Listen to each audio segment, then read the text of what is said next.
Welcome to my channel. ఈరోజు శంకుపూలతో rice ఎలా తయారు చేయాలో తెలుసుకుందాం. శంకుపూలు అంటే శంకుపూలని వాటర్లో మరగబెట్టి ఆ వాటర్తో రైస్ తయారు చేసుకోవటం అండి. ఇది హెల్త్కి చాలా మంచిది, అలాగే చేయటం కూడా చాలా సింపుల్ అండి. చాలా ఈజీగా చేసేసుకోవచ్చు. ఇలా బ్లూ కలర్లో ఉంటుంది శంకుపూలతో రైస్ చేస్తే. ఇప్పుడు ఆ రైస్ని ఎలా తయారు చేయాలో తెలుసుకుందాం.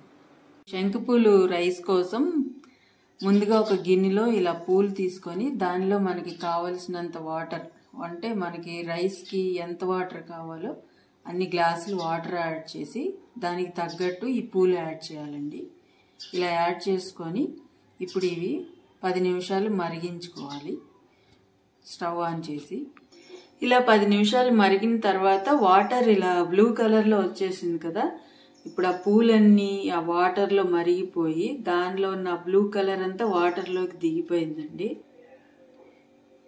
ఇలా ఫ్లవరు ఇందాక బ్లూ కలర్లో ఉంది కదా మనం యాడ్ చేసినప్పుడు, ఇప్పుడు దీనిలో ఉన్న బ్లూ అంతా వాటర్లో దిగిపోయి ఫ్లవర్ ఇలా తయారైపోయిందండి ప్లెయిన్గా. ఇలా వచ్చేంత వరకు మరిగించుకోవాలి వాటరు. ఇప్పుడు ఈ వాటరు ఒక గ్లాసులో తీసుకొని పక్కన పెట్టుకుందాం. దీనిలో ఉన్న ఈ ఫ్లవర్స్ తీసేసేయండి. తీసేసి ఈ వాటరు ఒక గ్లాసులో తీసుకొని పక్కన పెట్టుకోండి. ఇలా దీనిలో ఉన్న పువ్వులన్నీ తీసేసి ఇలా గిన్నెలో పోసి పక్కన పెట్టుకున్నానండి. ఇప్పుడు స్టవ్ ఆన్ చేసి మనకి రైస్కి కావాల్సిన మసాలాని ప్రిపేర్ చేసుకుందాం. ఇప్పుడు ఇలా కళాయి పెట్టుకొని ఆయిల్ హీట్ అయిన తర్వాత ఇలా కాస్త జీలకర్ర, అలాగే కాస్త పసుపు, అలాగే మనకి ఇష్టమైతే నువ్వులు కూడా యాడ్ చేయొచ్చండి. ఇవన్నీ యాడ్ చేసుకొని ఇలా మిక్స్ చేసుకోవాలి. ఈ శంకుపూ రైస్కి ఎక్కువ మసాలా యాడ్ చేయకూడదండి. ఆ మసాలా యాడ్ చేస్తే ఆ శంకుపూల వాటర్ ఫ్లేవర్ పోతుంది. అందుకే నేను లైట్గా మసాలా యాడ్ చేస్తున్నాను. ఇప్పుడు ముందుగానే మనం కట్ చేసి పెట్టుకున్న పచ్చిమిరకాయలు యాడ్ చేయాలి. ఇలా పచ్చిమిరకాయలు వేగిన తర్వాత ఇలా వెజిటేబుల్స్ యాడ్ చేయాలి. క్యారెట్, బఠానీ యాడ్ చేస్తున్నాను. ఇలా యాడ్ చేసుకొని ఇవి ఫ్రై అయిన తర్వాత కాస్త కరివేపాకు కూడా యాడ్ చేద్దాం. ఇప్పుడు ఇవి కూడా ఫ్రై అయిన తర్వాత దీనిలోకి అల్లం వెల్లుల్లి పేస్ట్ యాడ్ చేద్దాం.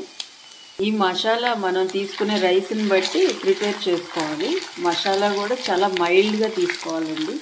ఎక్కువ తీసుకుంటే ఆ శంకుపూల ఫ్లేవర్ మనకు తెలియదు. చాలా లైట్గా తీసుకోవాలి.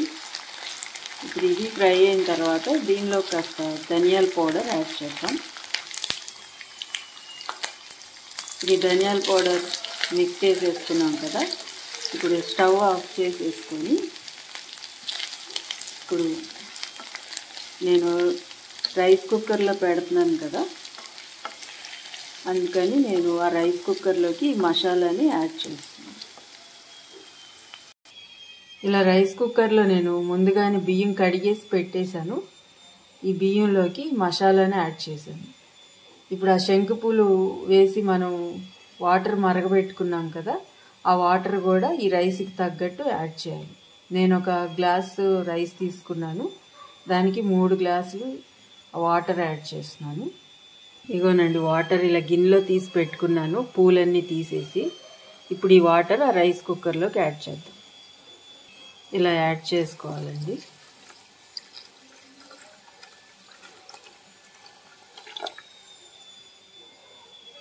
ఇలా ఆయిల్ ఇలా పైకి కనిపిస్తూ ఉండాలి. ఇలా కనిపిస్తూ ఉంటే రైస్ ఉడికేసరికి మనకి పర్ఫెక్ట్గా ఆయిల్ సరిపోతుంది. ఇప్పుడు అన్నీ యాడ్ చేసేసాం కదా, మన టేస్ట్కి తగ్గట్టు సాల్ట్ని యాడ్ చేద్దాం. ఇలా నేను 1 స్పూన్ సాల్ట్ యాడ్ చేస్తున్నాను. ఇప్పుడు ఈ సాల్ట్ యాడ్ చేసిన తర్వాత మనం మూత పెట్టి రైస్ కుక్కర్ ఆన్ చేసేద్దాం. ఇలా నేను రైస్ కుక్కర్ ఆన్ చేసేసానండి. ఇప్పుడు ఇది కుక్ అవనిద్దాం. ఇలాగే మీరు మామూలు కుక్కర్లో అయినా చేసుకోవచ్చు. రైస్ కుక్కర్లో అయితే త్వరగా అవుతుందని నేను రైస్ కుక్కర్లో పెట్టానండి. ఇప్పుడు ఇది కుక్ అవనిద్దాం. రైస్ కుక్కర్ పెట్టాం కదండి, అయిపోయిందండి. రైస్ రెడీ అయిపోయింది. స్విచ్ పడింది. ఇప్పుడు చూద్దాం. ఇదిగోనండి శంకుపూలతో రైస్ రెడీ అయిపోయింది.